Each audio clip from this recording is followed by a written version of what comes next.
Minutes. Everybody read the minutes? Approved. I make a motion that we approve the minutes. Second. Okay. All in favor? Aye. Aye. That motion passes unanimously. Next is public comment. We have Susie, if you want to say Yeah, you anything. want me to do an update? If you could. Please. Okay. Joe was in attendance last month when we had I helped pull together a meeting with Florida Department of Transportation, Kimley Horn, MPO, some city officials, and local property owners to be able to discuss the complete streets and the road calming project of Route 60. Since then, it's taken us a while, but we were able to finally find out in this last couple of weeks that it is not on the 5-year plan. It was last done in 2008, and that would put it so that 2023 is technically when it would be slated to do again. If you count back from that 5 years, that puts us at 2018. So technically, it is within reason of being able to do the next 3R project. The catch is with being able to do the 3R project, what it's taken me a while to learn is that each year Tallahassee has the equipment that they send out a machine, and the machine actually tests the road to be able to know what the subsurface is like, to know whether or not it is close to that time. At this point in time, it is not close to that time. Right now, Tallahassee is going out and testing the roads, and they will that will be revealed come March and April of next year. At that point, they will put together the next 5-year plan, but it's anticipated that we will have to wait until then to be able to find out. But this past year, when they did it, at that point in time, the road was designated as in good shape. And so it is not something that is in jeopardy of being needed to be put on that list immediately. That gives us the opportunity to apply for the Complete Streets grant and get that in before the 3R project, and being able to get everything that we've wanted to be able to do with that. And that's where Phil Mattson from MPO had encouraged us to be able to take that role in being able to go forward with it, because that would get the city out of the position where they needed to come up with the $600,000 or the $700,000 to do the things that we wanted on the wish list, which includes the bump outs and knuckles. The one thing that they will not pay for is landscaping. But it puts us in a good position that this committee can now work toward, as we go through having the next election held, or whatever unfolds from the court case, which is slated for December 17th, I believe, that at that point in time we'll know how things stand with the next city council, and starting to be able to educate them to what Complete Streets is. Very good, thank you. Okay.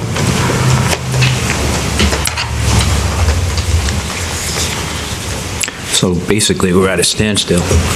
Until the election. Yeah. I mean, they made it clear at Okay. DOT that without support from the city, we're just wasting our time. Yeah, So I think that's on hold. pretty much. But we're really not on hold with, I mean, we have money in the budget to at least go to council with recommendations. We talked about the patios, we talked about lighting.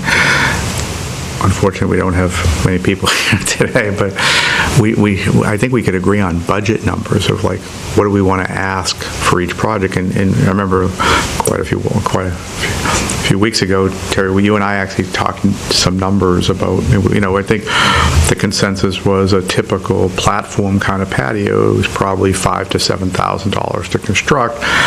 And the question was whether the city incurs the cost, meaning this committee would pay for it and the city would derive a lease payment, a higher lease payment than if the restaurants matched capital. I think it's a little risky for the restaurants to match capital if it's going to be purely at the whim of the city, meaning they could pull them at any time.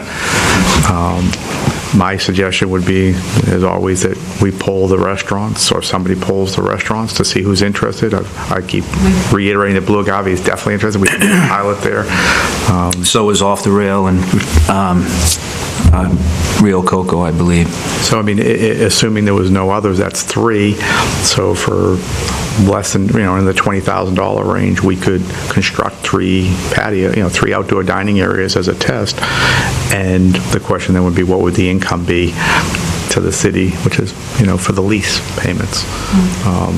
And then hopefully what that would do is garner other interest from other people, perhaps, and we could go forward. So we need to come up with a proposal to present to City Council. Right. And, what do you think? What? We already have one? Well, I think one of the things that we discussed in the past was being able to remember that in speaking with the different city council members already, they are not in favor of being able to do it unless we can show them where the parking is in other areas. And so what it looked like was needed to be able to get city council to come behind it. We think it's a fabulous idea. We know how successful it is in other communities, but until we can show them where some of the parking areas are, and that's where Linda was willing to start to work with trying to, what she had originally started was where we had that parking inventory that had been done, and so that's where being able to show city council where there really is the parking, otherwise they're not going to vote for it. but we don't know until we get there. Yeah, So I yeah. think No, I think that shouldn't be what we worry about right yet. No. I think putting the plan together, like you said, it's just being able to know the steps and in what order, yeah. And hopefully that will be their response, is they're concerned about parking, which will lead to the calming. Exactly Which what will You're lead right. to the solution to the parking. So, do we want to talk numbers while we're here, or do we want to wait for a full board? I mean,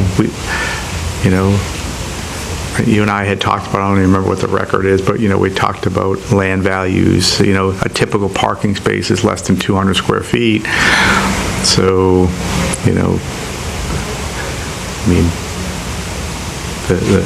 the valuation, I think we had talked about $14 a foot or something, $15 a foot for land. So that would be like 30,000, 200, so $3,000 land value. That sounds too low.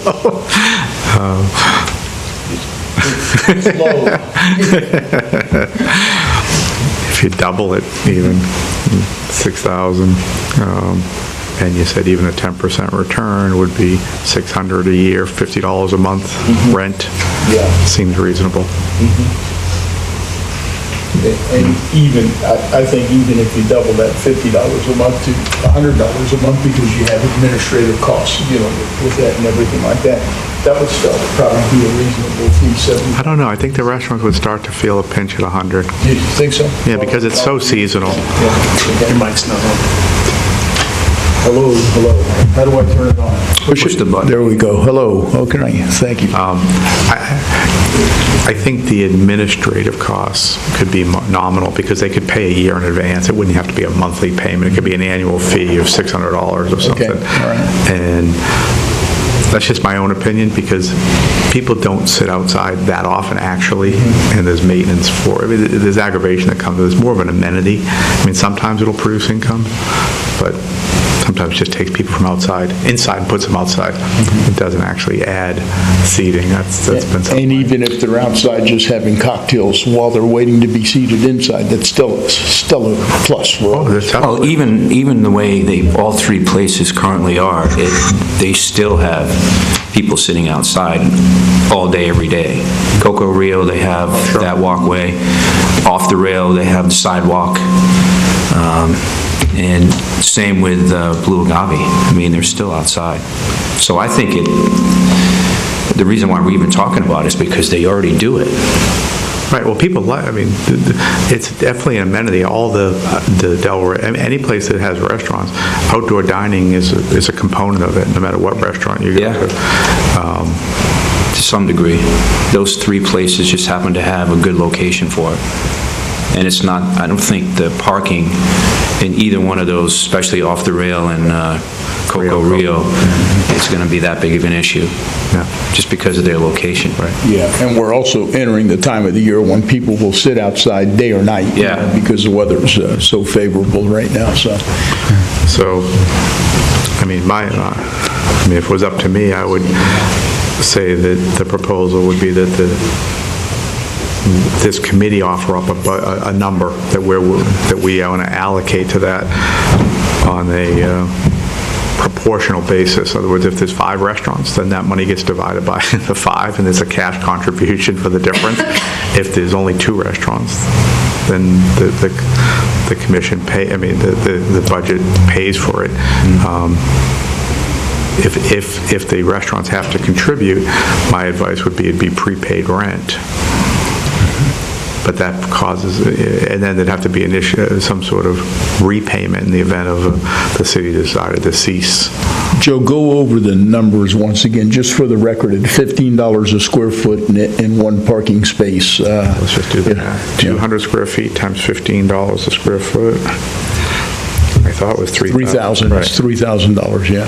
And we said, well, even if we double that, so we multiply by 2, is $6,000 a year at a 10% return, which is high. I mean, especially in the commercial real estate business, $600 a year divided by 12 is fine. Yeah, so $50 a month paid annually. Perfect. $600 if it's fully paid for.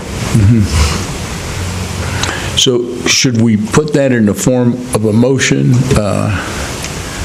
Joe, that we make, we can make a motion that the restaurant owners would pay a prepaid rent of $600 per year per space? Right.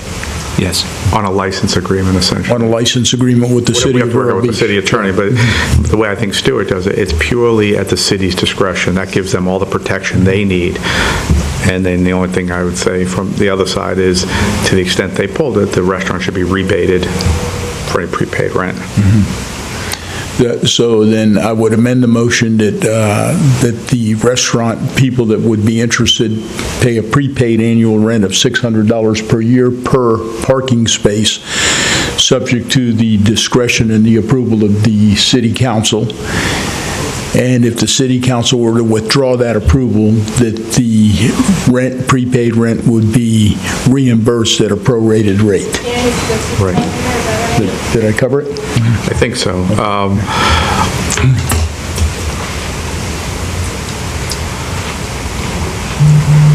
I think that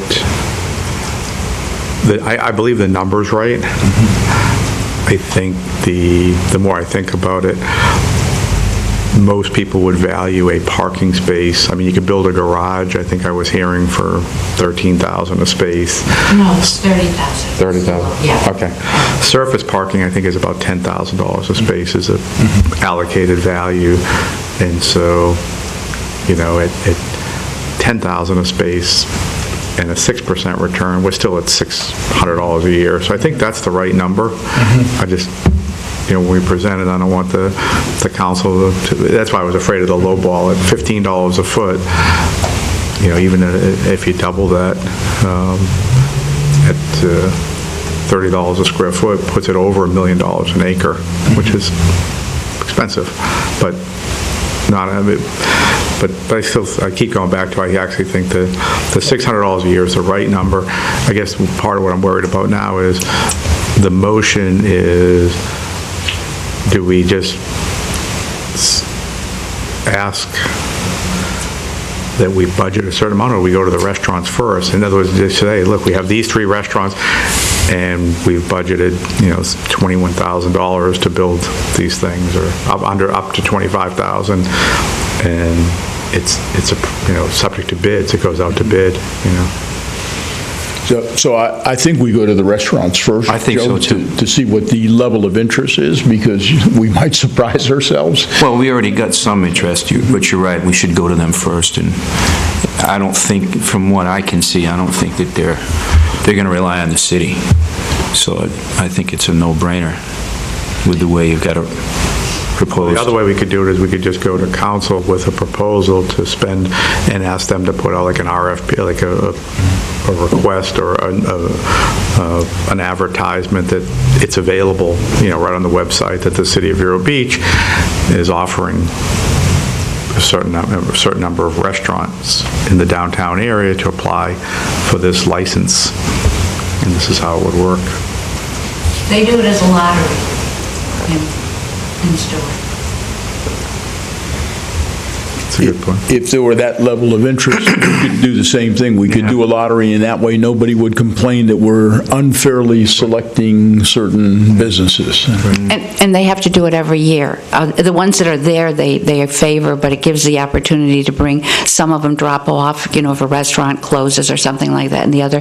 But I would offer a suggestion in that before you go to City Council, you sit down and you take a look at the actual documents that they use in Stewart, and that there's a lot of liability issues that opens up, that the city, and being able to do that. And so when they went to be able to start to do this process years ago in Stewart, they had the whole package put together, and I think I have most of those things that I shared with the group months and months ago, but I could go back and do that, because I think once you take a look at that, it gives you a better opportunity to show the council that, well, what about this, that you got more of the things nailed down, but it's up to you how you want to do it. Well, I think that because we're just advisory, we could advise that it's been done in Stewart. There's a lot of history. I think that if the city council's on board, it'll be handed off to more like the city attorney to work out the details of the license agreement. Well, I'm just using that as a Public guideline works. for them, yeah. I think right now we're just trying to move it off of here. Yeah. And it's a chicken and the egg. Do we just go to council and say, we want to allocate X amount of dollars, like a lottery system, we want to do 3. And we're willing to spend up to $25,000 to, we suggest that we allocate $25,000 out of our budget, hopefully it's less, and put it out to bid to construct 3 parking outdoor seating areas, similar to what they did in Stewart. And we have all the backup of what City of Stewart spent. It would go out to bid anyway to a local to contractors. It's really just, we need to move it to the next level. Yeah, and I think what we have is a good framework for getting started. I think In other so. words, that's step number 1, Joe, and I think that we can breach the rest of it. Like you say, we've got to engage the city council, city attorney. But I think if we do that, if we say this board recommends that the city spend up to $25,000 to construct 3 outdoor seating areas that'll then be licensed or leased to the restaurant owners for $600 per year per restaurant.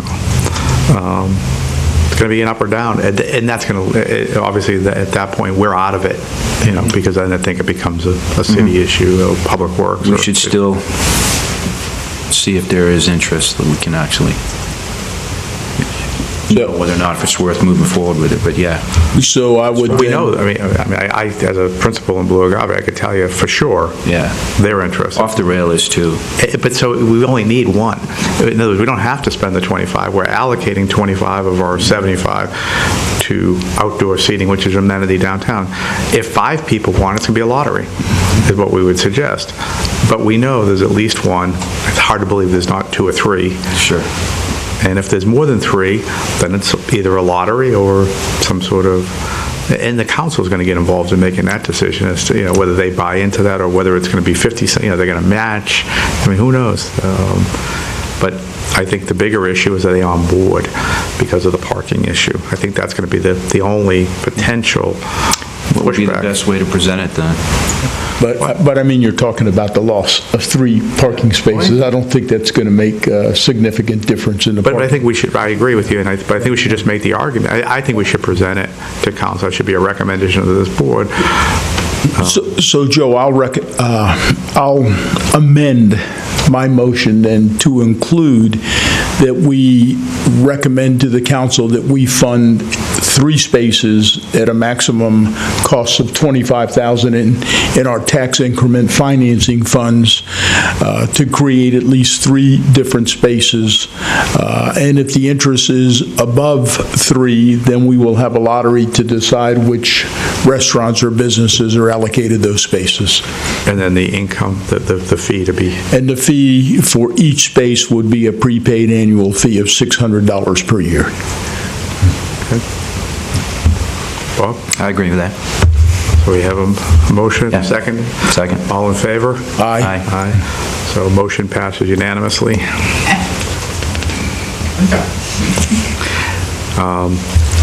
Now we could talk about lighting, which is a similar issue. We had Michael Nassiger a year or so ago put together quite a nice presentation on how we could illuminate areas downtown, particularly, I think, even last meeting with the Chief Curry was here, the fountain area is a major area of concern. If that could be lit up and maybe cameras installed, that would be huge. I think it's a similar thing. I think, what we talked about was basically just ascribing a number and then request for proposals so people like Michael could bid on it. Rather than get proposals, I was told that it has to be the other way. We come up with a number and say, we'd like to spend X amount of dollars in beautification and lighting of downtown, and request proposals from lighting experts of what they could provide for that amount of money. We talked about doing the corner across from Scott's Sporting Goods, and I think that number was 15,000 thereabouts.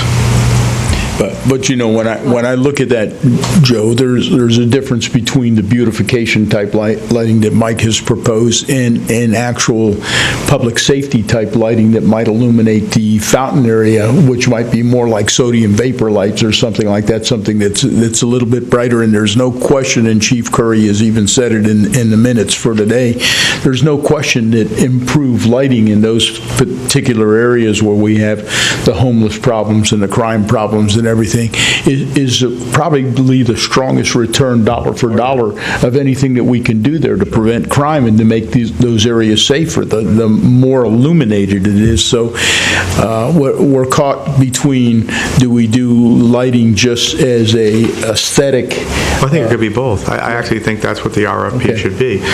Lighting is lighting. I don't think it needs to be harsh like a prison. Okay. I think lighting done right, as long as it illuminates so that people feel like whatever they're doing can be filmed, but yet aesthetically pleasing. I believe that would be the challenge. I think what we're saying is this is something we'd like to do as a committee. We'd like to allocate X amount of dollars. I'd like to match what we said for the patios to say we'd like to spend up to $25,000 and solicit proposals to create aesthetics and safety, particularly around the benches, is how I would do it, fountains and bench areas downtown, because that's where people congregate, benches and the fountain. And if we could make those attractive. And those bathrooms at Pocahontas and churches that are bringing them food. But even other places downtown, there aren't that many, but wherever there are benches in front of Jake's, I think there's a bench in front of, across the street, in that parking lot across from Scotty's. I've seen a lot of beer cans and homeless people sitting there. But again, I think if it were monitored, if it was illuminated a little nicer, and the chief talked about being tied in with the Ring company that's going to donate some cameras, right. And the business owners all they have to do is install one of their cameras facing outside of their property towards the parks and stuff with the illumination. It's going to give them what they need to be able to police it better. So again, I suggest we come up with a number and request proposals from experts to how they would propose to solve that problem. Our concern is aesthetics and lighting. Aesthetics and safety. Can you explain to me a little bit more by what you mean when you're saying that a business would have a camera pointing in other at? words, typically today, whenever there's a crime in an area, the police go to any businesses hoping they might have a camera that shows whether it was a traffic accident or something outside their property. If these if these public areas, benches and fountains were illuminated, if somebody at the Pocahontas building had an exterior camera as well as their interiors, or Blue Agave or Scott's Sporting Goods, same thing. If there was illicit activity going on in any of these areas where people are congregating, which is primarily benches, there would be evidence of it. There would be something that could be taken to court or prosecuted. Sure, but you're not suggesting that we would require the business to... No, it's just, I think the businesses would offer to do it. Chief Curry brought up this subject he last did. month, yeah. Okay, and the funding mechanism for, that's where I'm Okay, so what I was suggesting is we would propose a budget of, say, $25,000, like we did for the outdoor seating, of our funds that have been set aside for this district, to solicit proposals from lighting experts as to how they would propose to light up the fountain and bench areas in a manner that provides safety and aesthetics, and see what they come back with. Okay, so this proposal would be more for lighting and aesthetics as Light for safety and aesthetics. Safety and Twofold. aesthetics, yeah. but you're referring to lighting for safety and aesthetics, not necessarily to a security camera? No, just Okay.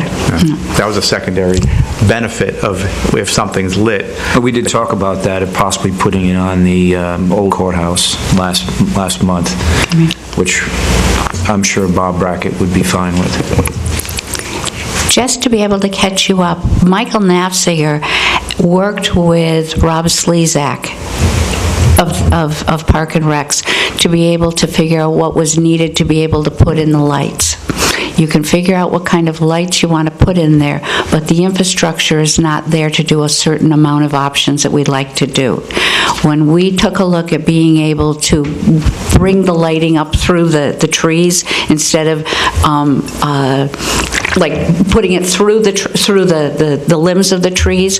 The limbs of the trees was what Michael had ultimately suggested needed to be done, because it was going to cost in excess of $100,000 to be able to drill underground to be able to have them come up in there, because the roots are just so, if you walk down the sidewalk there, you know how strong those roots are, and that the city was not comfortable with jeopardizing those trees in any way, nor should they.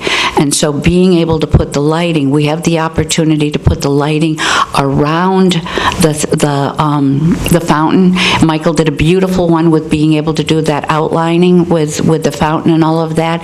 And the same way as we had a commitment from Karen, I think is the woman who owns Pocahontas Building. She had made a commitment that she wanted to be able to go forward with Michael's lighting. That throws off enough ambient light that it helps with being able to put it there in the park. With the lighting that we wanted to be able to do that would be decorative but also safety-wise was something that it would be fed up through 2 or 3 different places along Pocahontas Park up until the community center. And there Michael would be putting in the airplane wire or something like that. But because it would be considered seasonal, it would have to come down during the hurricanes for us to be able to put it back up. But other than that, there was very little opportunity to put in something to accomplish what we really wanted, the lights where the park benches are and all of that. But if we had it in other areas, we would be able to do it in a couple different ones that you could accomplish it, but not as boldly because of the infrastructure problems. Again, I think we let the expert, we can't just get a proposal from Michael, it hurts him. No, I'm not saying that. I'm saying is when we worked with the city, they told us what the parameters are. So I'm saying if you're going to put it out to bid, use those parameters to be able to do it. Don't make them start at the beginning again. So, okay, fine. And I might add one comment to that, and as far as type of lighting that might have to be taken down during the hurricanes, because hurricanes are becoming more frequent, and that's quite an expense to take it down. Yeah, I think any type of lighting we do out there needs to be hardened, and just like everything that we're doing today, we need to really think forward, and we need to think of what's going to survive a hurricane. And so anything that we do out there should have that as part of the bidding process. They should make a bid that's a hardened bid that wouldn't have to be removed when a hurricane comes, because that could be an annual or even more than annually. It's happened in past years. So that's something that we need to avoid and need to think out pretty clearly. But I like your proposal, Joe, and it's a simple little proposal just to do a straight allocation and put it up for RFPs and maybe allocate a sum. And again, you mentioned a sum of $25,000. Well, it just seems it ties to the outdoor seating, so it seems reasonable. It's two different buckets, two different objectives, both similar, in that we're trying to create some excitement downtown, make it more friendly, more attractive to the patrons. And I think one of the, safety is always an issue, but this will help with the lighting. The eye-catching of outdoor seating and umbrellas is going to help slow traffic because people tend to look. So that would be my advice, is we go to council with those two requests. We have money. This is how two different buckets we'd like to start with and see where it goes. So what were the two areas again that you were... So we already talked about the patio. So the next one I would say is... The lighting and the safety. lighting for both aesthetics and safety purposes. We'd like to allocate $25,000, up to $25,000, and we would like to put it out to bid to see what we could get for our money. We want the city council to approve it and authorize, But get ideas of how to go about doing it from professionals. So let's, do you want to put that in the form of a motion? I think that basically, just like you said, we want to get a proposal, so we would go through city council to see if we can't get at least a dollar amount, and also along with how to go about doing it so that it is... Well, if city council it is a problem I over assume there. they'll put it into Monty's hands at Public Works to say this committee has asked to spend $25,000 up to $25,000 of their funds to install lighting in the downtown area for aesthetic and safety purposes, and let them run with it. And that is our charge as a committee. Our charge is to consider the funds that we have available and make recommendations to the city council about how those funds can be utilized to improve the area. Well, let's pass a motion to do that then, to actually have city council look for bids for people to figure out a way to actually put that to work with, and allocate, what did we say, $25,000 for it? Towards... Enough on the motion, or should we reiterate it? That's up to, as long as Heather's okay with it. Got it? Yeah, okay. Cool. And we've already explained it 10 different ways. Yeah, good. Now, technically, how does this... I don't want to repeat it. No. Technically, How does this go to city council? I think for your first motion regarding the 3 parking spaces, I think we'd want to run that through planning and zoning to make sure it doesn't impact site plans. And then thereafter, if it moved forward, it would move forward through the city council. And perhaps this is moved on. I'm not familiar so much with these projects. I'm just hearing these for the first time. The second one, we could move forward through city council for your recommendation, as long as that's a proper use of the funds. Well, it is. Is there anything else, I guess what I was saying, is there anything else we need to do at this level, or is that enough that we made the motion? No, that's enough that you've made the motion and made your recommendation. Okay. And if more information is necessary or required, then... Well, basically, that's what we need, more information. I mean, that's why we need them to come in and give a proposal, see if we can get it in a dollar amount that we're willing to spend and what city council is willing to let us spend on that project. Well, I thought we were going to do it the opposite. We were going to say we recommend spending up to $25,000 and then let the city put it out for bid. Well, that's basically what I just said. That's the same thing. Yeah. So that's our recommendation. Okay. And then next item, we just talked about having a joint meeting with the Tree and Beautification Commission to discuss art displays in green space. When is their meeting? I have no idea. Is there a way for us to find out when they have their meeting, Heather? Yeah, we can look it up right now.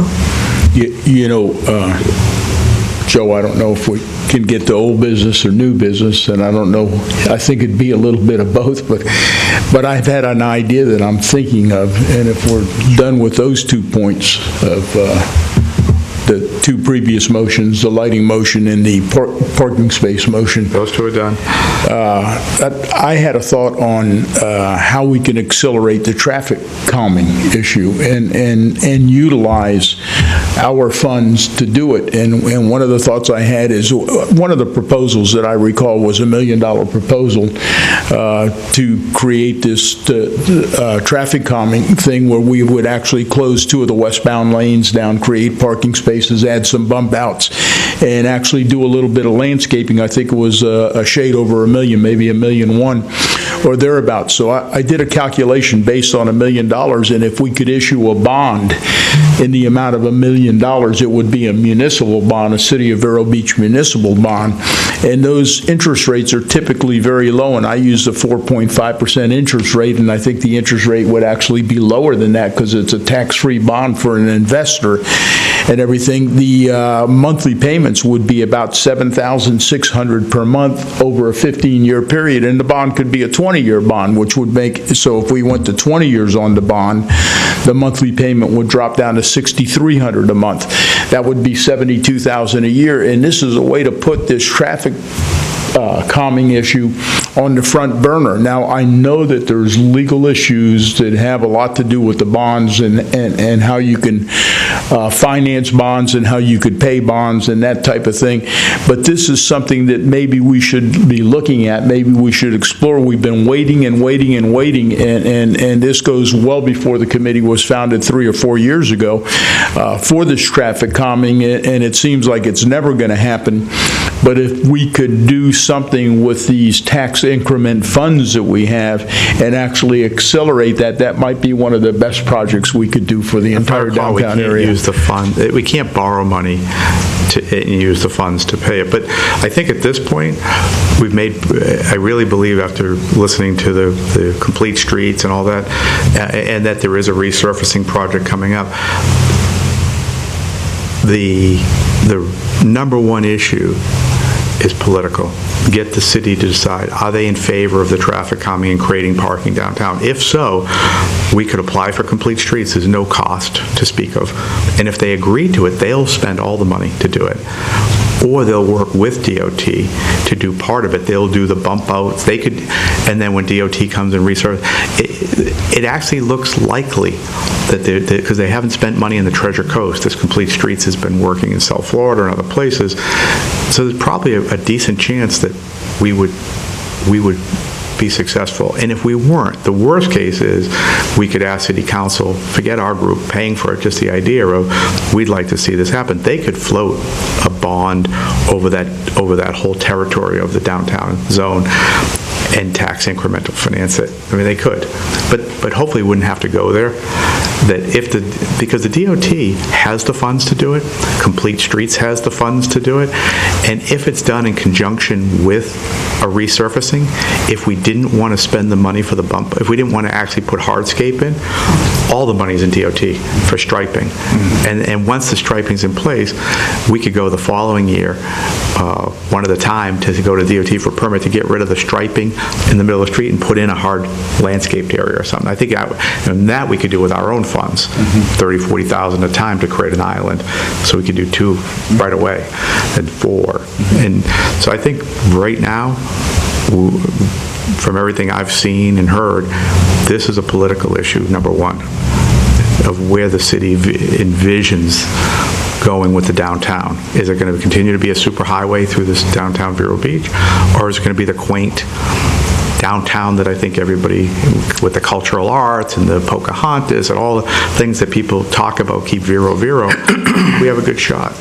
But I believe number one is political, and as soon as the election results are settled, I think we can start really talking to the commission people, or get the public aware of the issue and where we want to go with this, and see what happens. If the city gets behind it, it can be done. It can. can be done. So, Joe, it's a clear-cut political issue, but it's been on the agenda for 20 or more years, beginning with the vision plan, which is over 20 years old right now. And so the mandate is there, and the mandate has been supported by the city in the past, but not by this council. Not by this council. Yes. That's why it's political. And the problem with the city councils are that we have elections every 2 years, and so we're constantly having a turnover in that.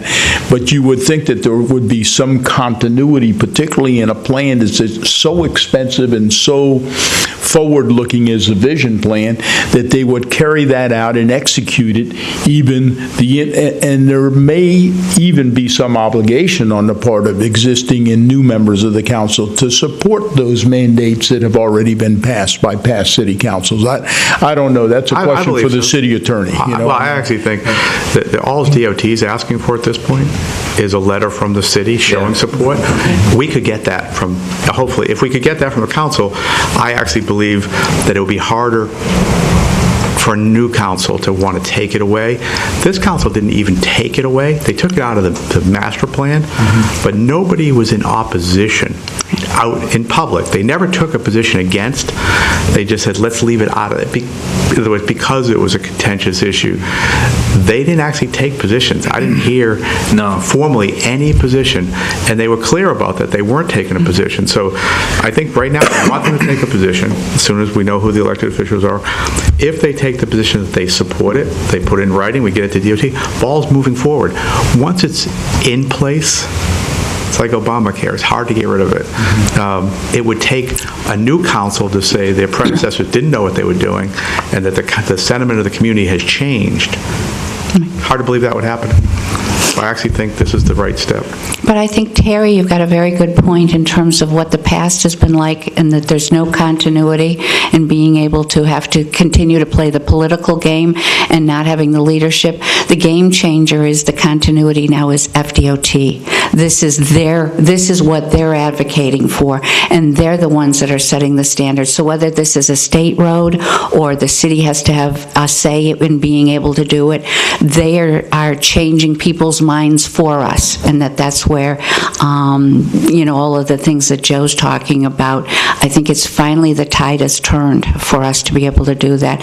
And FDOT, their Complete Streets program, is looking for partners to make them look good just as much as we want to have them help us look good. So I agree with you with what you said. So then I'm going to make a motion, and the motion will be that this committee recommend to the city council that they issue a letter in support of traffic calming that's consistent with the past vision reports and other reports by Kimley Horn and others, and issue that letter to the Department of Transportation to show their tacit support for... Let them find out what Complete Streets is beforehand. You think so, Joe? Or Joe, I think we're in a sort of an education stage. All right, I withdraw the motion. It needs to come at some point, Terry. I agree. Give them cover first. I think so. I think it's an education process. Okay. And then hearing, the public. They've had 20 years to be educated. But we think it may be a different day. I mean, we're hoping that the council, is going to be different going forward. And again, the council members did not oppose it. It's important to note. They didn't. But we also know from articles written in the paper with Larry, there is a split opinion as to what should happen with it. Some people say it's not broke, don't fix it, and it's not a problem. And that's really where this is going to have to play out. But we know our position. We've never wavered at this committee level of what we want, and so the recommendation needs to come. But I think that until we know who the council members are and try and get them educated a little bit so that they understand that, hopefully they come to the belief that we all did, that it's a great idea or it's a no-brainer. That way, if people come out in opposition, because most people don't come out in support, unfortunately. It's only the people in opposition that are really come out. If you like something, you don't bother saying it. It's like that always happens in the restaurant business. If you had a good meal, you don't write in to say usually that you had the great meal, but if you had a problem, you write. So they'd be able to be able to listen to the issues or the contravening ideas and see if they even carry any weight, because some people are just against change, or they have false presumptions, like, I've heard it's a safety issue in evacuation. The Kimley Horn report addresses that. Yeah, it does. But that's the scaremongering. No, for sure. I still hear that, but those people also are not spending any time downtown to really see. But they don't have to. All they do is say, Yeah. the caravan's coming. Yeah. Yeah. So if the public officials are educated as to what the real issues are, I believe, it's hard to believe that anybody that cares about the city of Vero Beach and the culture wants a super highway, literally more lanes than I-95 running through its downtown district. I find that hard to believe. So we have to get started. But unfortunately, the elections are held up until maybe mid-December, but we've got a good start. I mean, the complete street programs are, because it's a state road, the state could actually do it without coming to the city, but they won't, not complete streets. But they have, when they redesign things, they are now taking into account bike lanes and things that weren't so important years ago. And so hopefully we're at the right time and the right place to finally get something done. But I think we wait until after we know the elected officials, and we have an opportunity to educate some people.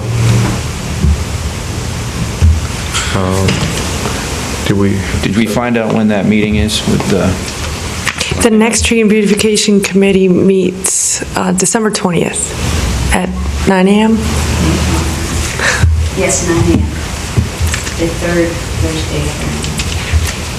It's Thursday. Didn't Linda say she was going to go to that meeting? Could we make a motion to have a joint meeting? I think that's what this is, where we just attend that meeting with them, so there wouldn't be any violation of the sunshine laws.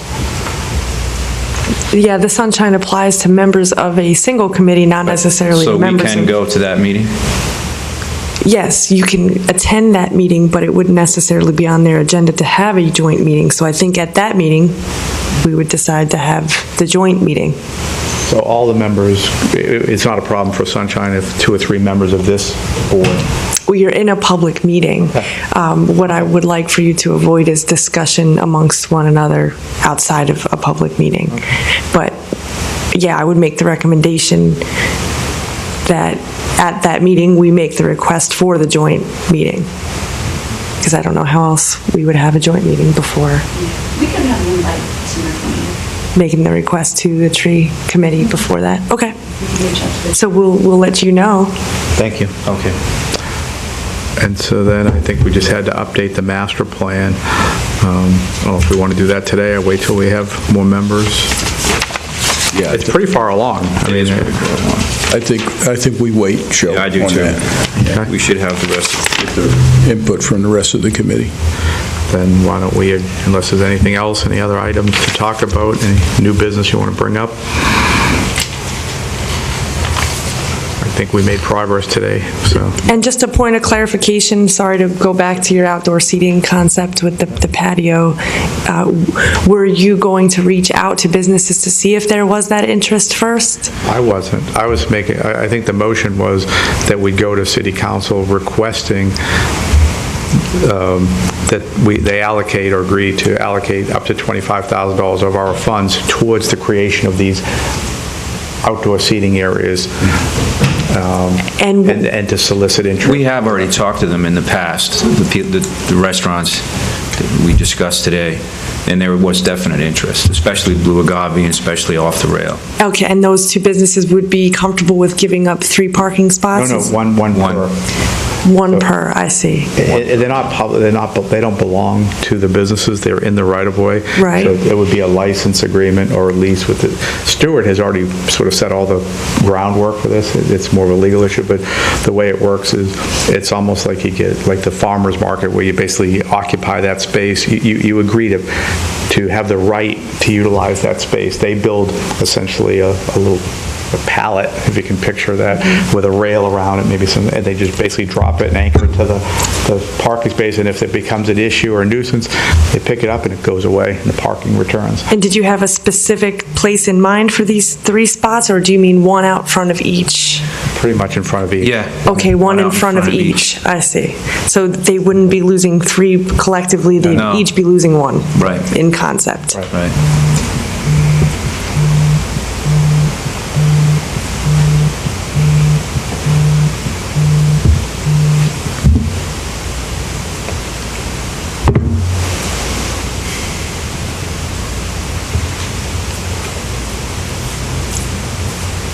All right, I think we're... Okay, well then, if that's it, we'll adjourn. We did good. You did real well. Spent $50,000. Spent $50,000.